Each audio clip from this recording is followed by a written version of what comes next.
네, 안녕하세요. 연합인포맥스 이마라트 파원입니다. 네, 오늘 미국 현지 시간으로 9월 22일 금요일인데요. 뉴욕 증시 3대 지수 일제히 하락 마감했습니다. 이번 주 중에 있었던 FOMC의 여파가 이날까지 영향을 미친 걸로 해석이 되고 있습니다. 시황 같이 보겠습니다. 네, 오늘 다우 지수 전거래일 대비 0.31% 하락 마감하면서 34,000선 아래로 떨어졌습니다. 다우는 오늘도 100포인트 이상 조정이 된 모습입니다. 네, S&P 500 지수 전거래일 대비 0.23% 하락하면서 4,320선에서 종가를 형성을 했습니다. 나스닥 지수 전거래일 대비 소폭 하락 마감했는데요. 나스닥 지수는 전거래일 대비 0.09% 하락한 13,211선에서 종가를 형성을 했습니다. 네, 뉴욕 증시 3대 지수 오늘 상승 출발을 하면서 이제 이번 주에 있었던 하락세를 조금 뒤집으려는 시도를 보였었는데요. 그럼에도 불구하고 이제 오후 들어서 이 3대 지수 하락 전환을 했고요. 모두 이제 하락세를 기록을 하면서 한 주를 마무리를 하게 됐습니다. 아무래도 이번 FOMC에서 연준이 다소 매파적인 금리 전망치를 제시를 하면서 그 후폭풍이 이날까지 이어지고 있는 상황인 것 같은데요. 뉴욕 증시 3대 지수 오늘까지 4거래일 연속으로 하락을 하는 모습을 나타냈습니다. 이번 한 주간 성적도 상당히 부진한데요. 나스닥 지수가 이번 한 주 동안 3.6% 급락을 했습니다. 지난 3월 이후 최악의 한 주를 보낸 것으로 나스닥 지수와 S&P 500 지수는 집계가 되고 있고요. S&P 500 지수 역시 한 주 동안 2.9% 하락을 했고 다우 또한 1.9% 주간 하락세를 기록을 했습니다. 네, 이제 미국 연방준비제도의 금리 전망 그리고 이에 따른 채권 금리 상승이 최근 뉴욕 증시를 조정시킨 가장 큰 요인으로 볼 수 있겠는데요. 오늘 같은 경우는 미국의 주요 국채 금리 급등세가 잠깐 진정이 되면서 그래도 3대 지수에 약간의 지지력을 제공을 하는 모습을 보였습니다. 지금 미국 10년물 국채 금리가 전거래일 대비 4bp 정도 하락하면서 4.43% 수준 나타내고 있고요. 2년물 금리 같은 경우는 4bp 정도 하락한 5.10% 수준에서 거래가 되고 있습니다. 이제 오후 들어서는 이 채권 금리가 다시 하락세를 보이기는 했지만 장중에는 또다시 이제 15년 만에 최고점을 기록을 했는데요. 미 10년물 채권 금리 같은 경우에는 장중에 4.5%를 터치를 하면서 2007년 이후 가장 높은 수준을 터치를 하기도 했습니다. 결국 이 채권 금리 상승세가 주식시장의 전체적인 투심을 굉장히 악화시키고 있는 상황입니다. 네, 유가는 상승세를 이어갔습니다. 11월물 WTI 가격 오늘 90.03, 네, 오늘 배럴당 90.03달러의 거래를 마쳤고요. 오늘 JP모건에서 2026년까지 국제 유가가 150달러대까지 오른다라는 전망까지 나오고 있는 상황이고, 이 국제 유가의 상승세는 당분간은 계속 이어질 것으로 예상되고 있습니다. 네, 지금 시장을 끌어내리고 있는 요인은 이제 연준이라고 볼 수 있을 것 같습니다. FOMC 이후에 지금 주식시장이 가파르게 조정을 받고 있는 상황이고요. 블룸버그 통신 최근 장 흐름에 대해서 연준이 촉발시킨 증시 하락세다라고 이제 표현을 하고 있는 상황입니다.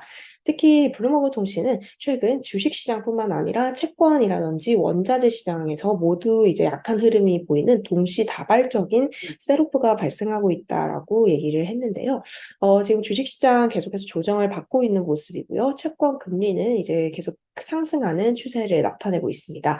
결국 이제 채권 가격도 떨어졌다라는 의미로 볼 수 있을 것 같은데요.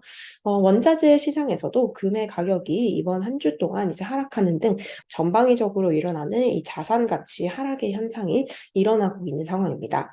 한 전문가는 이렇게 설명을 했는데요. 지금 2021년대 이제 증시를 비롯한 전 금융자산이 붐을 일으켰던 당시에는 모든 것의 가격이 오르는 everything 버블이 일어났다라고 설명을 했고요.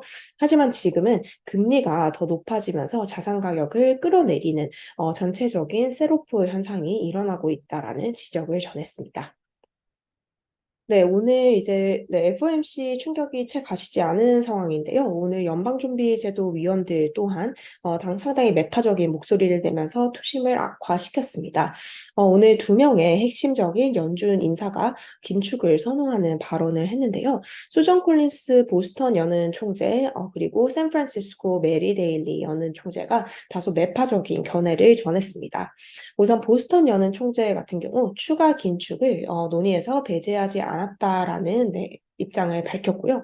샌프란시스코의 메리 데일리 총재 역시 아직까지 인플레이션에 대한 싸움에 승리를 선언하기는 이르다라고 얘기를 했습니다. 이 메리 데일리 총재 이런 말을 했는데요. 이번 주에 금리를 물론 동결을 하기는 했지만 다음에 어떤 행보를 취할지는 그 누구도 예측할 수 없다라는 얘기를 했습니다. 또 이제 연준의 매파적인 인물로 꼽히고 있는 미셸 보우만 연준 이사 또한 추가 인상을 지지하는 발언을 했는데요. 보우먼 이사, 한 번 이상의 추가 금리 인상이 필요할 것이다라는 발언을 했습니다. 네, 지금 전체적인 뉴욕 증시의 투자 심리가 좋지 않은 상황입니다. 월가에서도 이런 지적이 나오고 있는 상황인데요. 이 골드만삭스 같은 경우는 오늘까지 해서 이제 주식시장이 조금 밀리는 모습을 보이고 있지만 현재는 주식을 살 타이밍이 아니다라는 권고를 내놨습니다. 이제 다음 주 월요일이 뉴욕 증시 공식적인 휴일은 아니지만 네, 유대교의 속죄일로 많은 월가 트레이더들이 이제 근무를 하지 않는 날인 것으로 알려져 있는데요. 이런 롱 위켄드를 앞두고 이제 좀 숏 스퀴즈가 일어날 가능성이 있다라고 골드만삭스는 얘기를 했고요. 또 지금 3분기를 거의 끝내가고 있는 상황인데요. 계절적으로도 이제 최악의 시점을 지나가고 있다라고 얘기를 했습니다. 즉 그렇기 때문에 향후에 주가가 좀 기술적인 반등으로 인해서 현재 레벨보다 약간 높아질 가능성이 있다라고 얘기를 했고요. 뱅크 오브 아메리카 역시 이제 지난 한 주 동안 뉴욕 증시에서 빠져나간 ETF 자금이 역대급이었다라고 지적을 했습니다. 지난 9월 20일까지 주식펀드에서 이제 유출된 금액이 169억 달러 정도라고 하는데요. 이것이 이제 작년 12월 이후 가장 빠른 매도 속도라고 하고요. 결국 이제 고금리 장기화와 침체 우려가 이런 ETF 자금의 유출을 촉발시켰다라고 주장을 했습니다. 네, 지금 S&P 500 지수가 4,320선을 나타내고 있습니다. 이 레벨에서는 약간 기술적인 우려 사항이 있다라고도 이제 전해드렸었는데요. 4,300 레벨이 이제 통상적으로 올해 들어서 뉴욕 증시 접전 매수가 좀 많이 유입이 된 레벨입니다. 그렇기 때문에 지금 이 레벨에서는 이제 추가로 뉴욕 증시가 크게 떨어지기는 어렵다라는 지적도 나왔는데요. 웰스파고입니다. 웰스파고의 수석 전략가는 S&P 500 지수가 최악의 경우 현재 레벨에서 3%에서 4% 정도 하락하는 데 그치거나 200일 이동평균선인 4,190선 정도에서 지지력을 확인할 것이다라고 주장을 했습니다. 그 근거로는 최근에 나왔던 주간 실업보험 청구자 수 등 여러 가지 경제 지표를 들었는데요. 미국 경제가 아직 견조한 흐름을 보이고 있기 때문에 S&P 500 지수가 여기서 크게 떨어지기는 어려울 것이다라고 웰스파고는 진단을 했습니다. 네, 개인 투자자들의 투자 심리도 좋지 않습니다. 지금 미국 개인 투자자 협회가 발표한 설문조사에 따르면요. 증시의 강세를 점치고 있는 개인 투자자들의 비중이 넉 달 만에 가장 낮은 수준으로 떨어졌다라고 합니다. 네, 향후 12개월 동안 주식시장의 강세를 점치고 있는 개인 투자자들이 전체의 31.3%로 집계가 되고 있는 상황인데요. 이 수치 자체가 넉 달 만에 가장 낮은 수준이었다라고 합니다.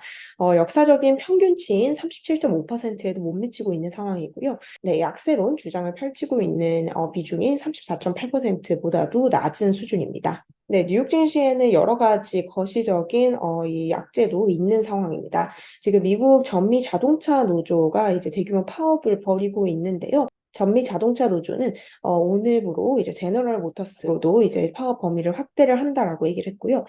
또 스텔란티스의 38개 부품 공급 센터로까지 파업 대상을 확대를 한다라고 했습니다. 포드사는 이번 협상에서 일부 진전을 이룬 것으로 이제 보도가 되고 있고요. 이에 따라서 포드사는 자동차 노조의 파업에서 이제 제외가 됐습니다. 네, 미국 정부 셧다운 우려도 이어지고 있는 상황인데요. 지금 셧다운을 막기 위해서는 2024년 회계연도가 시작하는 10월 1일 전에 예산안을 처리를 해야 되는 상황입니다. 이제 10월 1일까지는 약 열흘도 남지 않은 상황이기 때문에 이런 셧다운에 대한 우려 역시 뉴욕 증시 투심을 악화시키는 거시적인 요인입니다. 네, 오늘 발표된 경제 지표 서비스 업황이 크게 둔화했음을 드러냈는데요. 지금 S&P 글로벌이 집계한 9월 서비스업 PMI 지수가 50.2로 집계가 됐습니다. 이제 50을 상회하고 있기 때문에 업황이 확장하고 있음을 시사하기는 했지만 8개월 만에 가장 낮은 수준으로 집계가 됐고요. 제조업 PMI 같은 경우에는 48.9를 기록을 하면서 업황 확장을 시사하는 50을 하회하는 모습을 보였습니다. 네, 오늘 빅테크 종목 중에 애플이 0.5% 가까이 올랐습니다. 애플 오늘 공식적으로 아이폰 15을 이제 출시를 했는데요. 주가는 소폭 오르는 모습이 나타냈습니다. 빅테크들 최근 굉장히 많이 타격을 받았었는데요. 오늘은 일부 회복하는 모습이 나타났습니다. 엔비디아와 메타 플랫폼스가 1% 이상 오르는 모습을 보였고요. 이 자동차 업종 계속 조정을 받고 있는 가운데 테슬라는 4% 이상 하락하는 모습을 보였습니다. 네, 뉴욕 증시 3대 지수 이번 주에는 좋지 않은 흐름을 보였습니다. 하지만 다음 주에도 악재가 좀 예상이 되고 있는 상황인데요. 미국 정부의 셧다운 우려소 9월 마지막 주 뉴욕 증시가 이제 계속해서 하락세를 이어갈지 좀 주목이 되는 부분입니다. 네, 오늘 제가 준비한 소식은 여기까지고요. 전 다음 주에 다시 뉴욕 이후로 돌아오도록 하겠습니다. 감사합니다.